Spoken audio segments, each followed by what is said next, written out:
बोल जयकारा बोल मेरे श्री गुरु महाराज की जय। श्री अमर ज्योति दर्शन ग्रंथ श्री संत नगर। श्री अनंतपुर से श्री सद्गुरुदेव जी महाराज श्री संत नगर में पधारे। यहाँ के स्थायी निवासी गुरुमुखों को अपना अमूल्य समय प्रदान करते हुए समीप बुलाकर फरमाया, सब गुरुमुखों को नाम सुमिरन का सुरक्षा कवच मिला हुआ है। इसके द्वारा मन माया के आक्रमण से स्वयं को सुरक्षित कर सकते हैं तथा बाहर की प्रतिकूल परिस्थितियों का सामना भी कर सकते हैं। अभिप्राय ये कि जब जब भी दुख, भय, कलेश आदि का वातावरण उपस्थित हो तो नाम सुमिरन करते हुए इस विकट स्थिति से त्राण पा सकते हैं। गुरुमुखों को सदा सावधान एवं सतर्क रहना चाहिए। श्री आज्ञा और मोक्ष पर चलते हुए जीवन को सुखरूप बनाएं और सुरक्षित रहें। महात्मा जी ने श्री चरणों में विनय की कि प्रभु, आपने हमें हर तरह से सुरक्षित किया है। हर वर्ष वर्षा ऋतु में नदियों में उफान आने से आसपास के गांवों में बाढ़ आ जाती है। श्री संत नगर तथा प्रेम नगर इस खतरे से बाहर रहते हैं। आपने फरमाया, कुदरत के निदान में हम हस्तक्षेप नहीं करते। कभी कभी गुरुमुखों को भी ऐसी समस्या का सामना करना पड़ सकता है। इस वर्षा ऋतु में अनाज, दालें आदि 2 मास के लिए संचित कर लेना। श्री वचनों के पश्चात सबने मत्था टेका और महाप्रभु जी ने अपने कर कमलों से उन्हें प्रसाद दिया। बाहर आकर एक दूसरे से कहने लगे कि 2 मास की भोजन सामग्री को संचित करना, इन वचनों में कोई रहस्य अवश्य है। सचमुच ही जुलाई मास में अत्यधिक वर्षा होने से नदियों में पानी का स्तर इतना बढ़ गया कि गांव में घरों की छतों तक पानी पहुंचने की स्थिति बन गई। इससे बचाव हेतु रात्रि समय गांव वालों ने मिलकर श्री संत नगर के परकोटे का 2-3 स्थानों पर खंडित कर दिया। समीप ही प्रेम नगर चक्र की दीवार को भी 1-2 स्थान से तोड़ दिया। पानी का बहाव श्री संत नगर के अंदर की ओर आना आरंभ हुआ तो पहरेदारों ने शीघ्र ही सब गुरुमुखों को सूचित किया। सब ने मिलकर जल्दी से अनाज एवं अन्य सामान को ऊंचे स्थानों पर रखा। पानी इतनी धीमी गति से अंदर आया मानो वह प्रतीक्षा कर रहा हो कि यहाँ कोई भी सामान खराब न होने पाए। श्री परमहंस अद्वैत मंदिर और सत्संग भवन की ओर का स्थान सूखा ही रहा। प्रबंधक महात्मा जी ने श्री चरणों में विनय भेजी कि श्री गुरु महाराज जी ने हमें समय से पूर्व ही सचेत कर दिया था कि बाढ़ की स्थिति आने वाली है, परंतु हमने विशेष ध्यान नहीं दिया। अब बाढ़ आने से श्री मंदिर में आरती पूजा पर जाने की कठिनाई आ रही है। महाप्रभु जी ने फरमाया कि बुजुर्गों को छोड़कर बाकी गुरुमुखों के लिए मंदिर तक जाने के लिए बस का प्रबंध कर दो। शीघ्र ही स्थिति ठीक हो जाएगी। सचमुच ही 3 दिनों में सारा पानी उतर गया और बिना कोई हानि पहुंचाए सब कुछ पहले जैसा हो गया। इसके पश्चात आसपास के गांवों के मुखिया ने महात्मा जी का धन्यवाद किया और कहा कि हमारे द्वारा श्री संत नगर की 4 दीवारी को तोड़ने पर भी आपने कोई आक्षेप नहीं किया। इससे हमारे गांव में मकान डूबने से बच गए। महात्मा जी ने कहा कि सब पर श्री गुरु महाराज जी की अपनी कृपा बरस रही है। सत्य तो ये है कि परोपकारी संत सत्पुरुष सबकी हित चिंता करते हैं। श्री संत नगर से आप आगरा में पधारे। श्री प्रभु जी का आगमन सुनकर संगतों का तांता लग गया। काफी संख्या में संगत के आ जाने के कारण पंडाल में श्री दर्शन का आयोजन किया गया। तभी अकस्मात ही बहुत जोरों का तूफान आ गया। इतना भयावह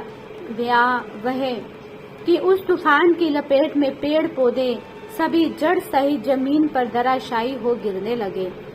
उस भयावह तूफान में भी संगतों के चेहरों पर कोई शिकन न आई और श्री सद्गुरुदेव जी महाराज भी मुस्कुराते हुए सबको श्री दर्शन एवं आशीर्वाद प्रदान कर रहे थे। किसी ने अपने मित्र से कहा कि तुम्हें भय नहीं लग रहा? उसने उत्तर दिया, भयहारी भगवान तो सम्मुख विराजमान है, फिर हमें भय काहे का। ऐसे समय में संकटहारी प्रभु नाम का सुमरन से सब भय बाधाएं दूर हो जाती है। सेवकों ने विनय की, स्वामी जी कृपा करके अंदर चलिए, तूफान बढ़ता ही जा रहा है। पंडाल में लगी बल्लियां उड़ रही थी। श्री वचन हुए नहीं पहले पूरी संगत सकुशल घरों में चली जाए। सब संगत घरों में चली गई तो वचन हुए कि किसी प्रेमी का घर है यहाँ। भगत दयाराम जी वहाँ पास ही खड़े थे, जो कई बार श्री प्रभु जी को अपने घर श्री चरण डालने के लिए विनती कर चुके थे और श्री प्रभु जी ने सहज ही फरमाया था कि आएंगे। उन्होंने तुरंत ही कहा कि दास का घर पास ही है। श्री गुरु महाराज जी ने उस भगत जी के घर कृपा की। जैसे ही पंडाल से उठकर अंदर घर में प्रवेश किया, वैसे ही पूरा का पूरा पंडाल तूफान में बिखर गया। कुछ प्रेमी धीरे धीरे तूफान समाप्त होने तक वहीं दर्शन करके अपने भाग्य मनाने लगे। सत्पुरुषों की करनी व अपार महिमा का वर्णन करने में जीवा सक्षम नहीं। किस प्रकार प्रेमियों को आत्मिक तृष्णा को शांत करने के लिए महापुरुष अपने तन पर अनेक कष्ट सहन कर सदैव परोपकार में संलग्न रहते हैं। अलवर ऐसे ही एक बार श्री प्रभु जी श्री संत नगर में विराजमान थे। प्रेमियों की पुकार एवं भूमि की गुहार से आपकी यहाँ से अलवर में कृपा करने की श्री मौज उठी। भाई भक्ति रत्नानंद जी ने कई बार श्री चरणों में अलवर को सौभाग्यशाली बनाने की विनय की थी। संयोग से अलवर में ही रहने वाली बाई विचार सागरानंद जी और बाई प्रेम कृष्णानंद जी श्री दर्शन हेतु श्री संत नगर आई।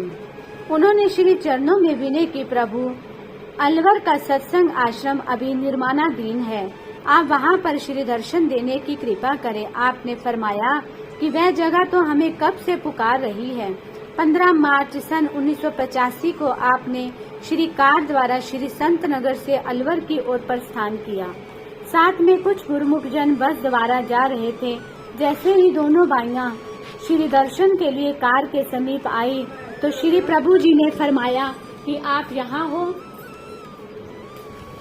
हम तो अंदर जा रहे हैं। वह भी तुरंत ही बस में बैठ गई। आपने मथुरा पहुंचकर श्री कार द्वारा 84 कोस की परिक्रमा की। शहर से दूर सड़क किनारे एक कच्चा टपरा नुमा कमरा था। उसके पास ही एक शिव मंदिर था। श्री प्रभु जी अपनी मौज से वहाँ माथा टेकने गए। वहाँ समीप ही बने हुए कमरे के बाहर बहुत कचरा फैला हुआ था। ऐसा लगता था कि आने जाने वाले यात्री यहाँ ठहरकर विश्राम करते हों। आपने सब भक्तों से इस स्थान की सफाई करवाई। श्री वचन हुए कि इस स्थान को इतनी अच्छी तरह से साफ कर दो कि 1 मास तक यहाँ कचरा दिखाई ना दे। लोगों को भी ये विदित हो जाए कि यहाँ पर श्री अनंतपुर दरबार के सेवक आए थे। हो सकता है कि तुम्हें ही रात को यहाँ रुकना पड़ जाए। आपने वहीं पर विराजमान होकर जलपान किया और गुरुमुखों ने भी श्री दर्शन कर प्रसाद पाया। सब कार्यक्रम निपटाकर जब आप श्री कार द्वारा वहां से प्रस्थान करने लगे तो अचानक ही वहां पर वानर और लंगूर समीप आ गए। श्री प्रभु जी ने उनको प्रसाद लुटाया। बस में बैठे हुए गुरुमुख ये देखकर हैरान हो रहे थे कि वैसा प्रसाद लेकर अपने आप ही एक तरफ होते जा रहे थे। कार धीरे धीरे आगे चलती रही और आप मुस्कुराते हुए प्रसाद लुटाते जा रहे थे। पास में बैठे हुए महात्मा जनों को फरमाया कि देख लो, ये सब वही त्रेता युग के वानर सेना है। थोड़ा आगे जाने पर मार्ग में वहां रहने वाली स्त्रियों ने आपके तेजों में मुखमंडल की ओर सहज में ही आकर्षित होकर गेहूं की कुछ हरी भालियां भेंट की। आपने सहर्ष उनका भोग लगाया। श्री कार कुछ ही दूरी पहुंची थी कि तो देखा कि एक आदमी एक रिछ को लेकर जा रहा है। श्री कार को देखकर वह रिछ खूब जोर जोर से नाचने लगा। आपने कार रुकवाकर उसे प्रसाद दिया। ना जाने कौन कौन सी रूहों की कितनी जन्मों की पुकार होती है जो श्री प्रभु जी अपनी असीम कृपा करके कोई न कोई कारण बनाकर उसे पूर्ण करते हैं। इस प्रकार सफर तय करते हुए आप अलवर के समीप पहुंच गए। यहाँ से दोनों भाइयां अपने आश्रम में चली गईं। वहाँ एक प्रेमी भगत जो डॉक्टर था, श्री कार उसकी दुकान के पास आकर रुकी। वह भगत विनय करने लगा कि श्री गुरु महाराज जी अपने पावन चरणों से मेरे ग्रह को पवित्र कर मुझे कृतार्थ करे। आपने फरमाया, हम अभी कुटिया पर जा रहे हैं, हमें अभी कुटिया का सीधा रास्ता बताओ, वापसी पर तुम्हारे घर अवश्य आएंगे। आपके शीघ्र आगमन की खुशखबरी पाकर आश्रम में गुरुमुखों ने इतनी साज सज्जा की कि सब देखते ही आश्चर्यचकित हो गए। यदि इसे 1 मास तक करते रहते तो भी संभव न होता। आश्रम से बाहर गुरुमुख प्रेमी प्रतीक्षारत नयन बिछाए खड़े थे। दूर से आती हुई श्रीकार को देखकर ढोल नगाड़े व शहनाइयां बजाने लगे। श्रीकार के आगे आगे नाचते हुए आश्रम तक पहुँचे। भाई भक्ति रत्नानंद जी ने हार्दिक उल्लास से अभिवादन किया। पलंग पर विराजमान होकर अमृतवाणी में फरमाया, अलवर वाले प्रेमी सब ठीक हैं? सभी ने उच्च स्वर में जयकारे लगाए। सबके हृदय में खुशियों का पैमाना छलकने लगा। श्री प्रभु जी वहाँ 3 दिन विराजमान रहे। समीप एवं दूर दूर से प्रेमी जन उमड़ कर यहाँ पहुँच रहे थे। यहाँ तक कि दिल्ली के प्रेमी भी श्री दर्शन का सौभाग्य पाने के लिए यहाँ पहुँच गए। यहाँ पर अत्यधिक संगतों के आने और ठहरने व भोजन की सुव्यवस्था का प्रबंध टेंट लगवाकर किया गया। इसी प्रकार एक विशाल पंडाल की व्यवस्था भी की गई। यहाँ पर श्री गुरु महाराज जी ने श्री दर्शन और श्री वचनों से जागृति प्रदान करते हुए सबको कृतार्थ किया। एक दिन आपने अपने पावन वचनों में फरमाया, महापुरुष अपनी वाणी में कथन करते हैं कि नर अचेत पाप ते डर रे, दीन दयाल सगल भे, बंजन शरण ताही तुम परु रे। वेद पुराण जास गुण गावत ता, को नाम हिये मो दरु रे। पावन नाम जगत में हरि को, सिमर सिमर कसमल सब हरू रे। मानस दे बहुरी नर नह पावे, कछ उपाय मुक्ति का कर रे। नानक कहत गाऊ करुणा, मैं भव सागर के पार उतर रे। ए परमादि जीव, पाप कर्मों से डर, उनकी ओर से मुख मोड़, उस सच्चे मालिक की शरण में जा जो दीन दुखियों पर दया की दृष्टि करने वाला है। जिस परम पिता के गुण गाते हुए वेद पुराण भी नहीं थकते, उसका सच्चा नाम हृदय में बसा। इस संसार में केवल नाम ही पापियों को पवित्र करने वाला है। तो भी उसका सुमिरन करके अपने मन पर चढ़ी हुई जन्म जन्म की मैल को दूर कर ले, ये बहुमूल्य काया फिर नहीं मिलेगी। इसलिए अभी नाम की कमाई करके भव से पार उतर जा। इस रहस्य को जिसने समझ लिया वह गुरुमुख बड़ा भाग्यशाली है। वह शब्द की कमाई करके नर से नारायण बन सकता है। इस लाभ की तुलना सांसारिक पदार्थों से नहीं की जा सकती। संसार व माया की मलिनता, छल कपट आदि विचारों से स्वयं को मुक्त करना है। पवित्र और विशुद्ध मन में ही प्रभु के दर्शन हो सकते हैं। दिल का हुजरा साफ कर जाना के आने के लिए, ध्यान गैरों का हटा उसके बिठाने के लिए। संतों के दरबार में यही शिक्षा दी जाती है कि यदि परमात्मा को हृदय में बसाने की आकांक्षा है तो अन्य वस्तुओं की चिंता छोड़नी होगी। सत्पुरुषों की संगति में रहकर मनुष्य क्रियात्मक जीवन बनाता है, जिससे मन दूसरे विचारों से रिक्त हो सके। सत्संग, सेवा, सुमिरन, ध्यान, भजन आदि ये साधन इसलिए है कि सुरति निर्मल हो और उसमें इष्ट देव की छवि बस जाए। संसार का प्यार या माया किसे कहते हैं? जो जीव को ईश्वर से विमुक्त कर दे। आजीविका कमाना, परिवार का पालन पोषण या धन संचित करने को माया नहीं कहते। भाव संसार के पदार्थों में बरतने का नाम माया नहीं, अपितु प्रभु से विमुख होने का नाम माया है। यदि मनुष्य संसार के धंधे करता हुआ भी प्रभु के नाम सुमरन से विमुख नहीं रहता, तो संसार की वस्तुएं उसके बंधन का हेतु नहीं बनती, वह उसकी मुक्ति का कारण बन जाती है। इसलिए सत्पुरुष संसारिक कामकाज करने के लिए मना नहीं करते, अपितु उनमें सुरती फंसाने का खंडन करते हैं। गुरुमुख माया की दुरंगी से सदैव सतर्क रहते हैं। दुरंगी के पर्दे को दूर करने के लिए सतगुरु शब्द की कमाई ही सर्वोत्तम कार्य है। इसलिए गुरुमुखों को चाहिए कि नियमपूर्वक साधन और अभ्यास से मगन रहकर माया और द्वैत के पर्दों को दूर करने का प्रयत्न करें।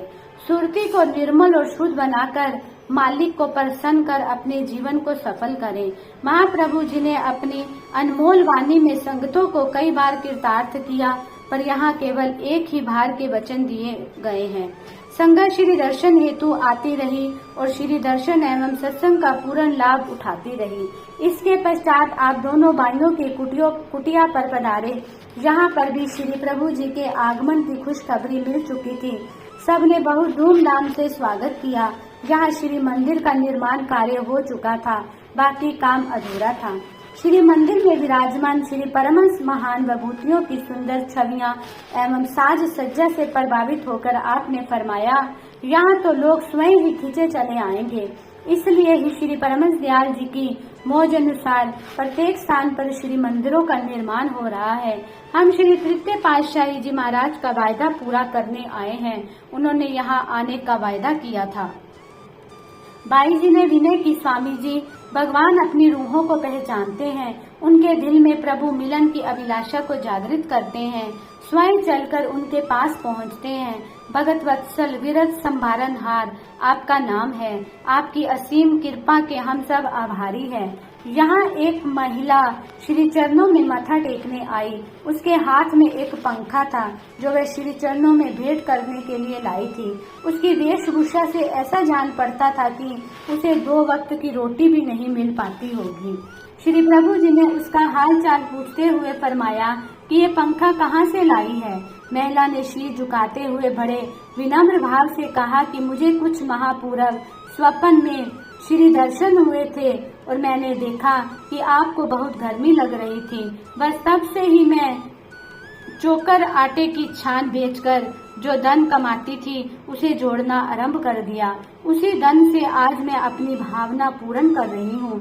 इसका उत्तर सुनकर श्री प्रभु जी ने अति प्रसन्न होकर फरमाया कि तुमने इतनी ऊंची भावना से पाई जोड़कर जो ये सेवा की है, ये लाखों करोड़ों से भी बढ़कर है। उसे खूब आशीर्वाद प्रदान कर आपने उसे निहाल कर दिया। इस प्रकार 3 दिन तक अलवर के प्रेमी गुरुमुखों ने श्री दर्शन एवं सत्संग का भरपूर लाभ प्राप्त किया। भक्ति की अनमोल संपदा को एकत्रित कर अपने जीवन को सफल बनाया। आपने वहां से पुनः श्री संत नगर कृपा फरमाई। बोलो जयकारा बोल मेरे श्री गुरु महाराज की जय।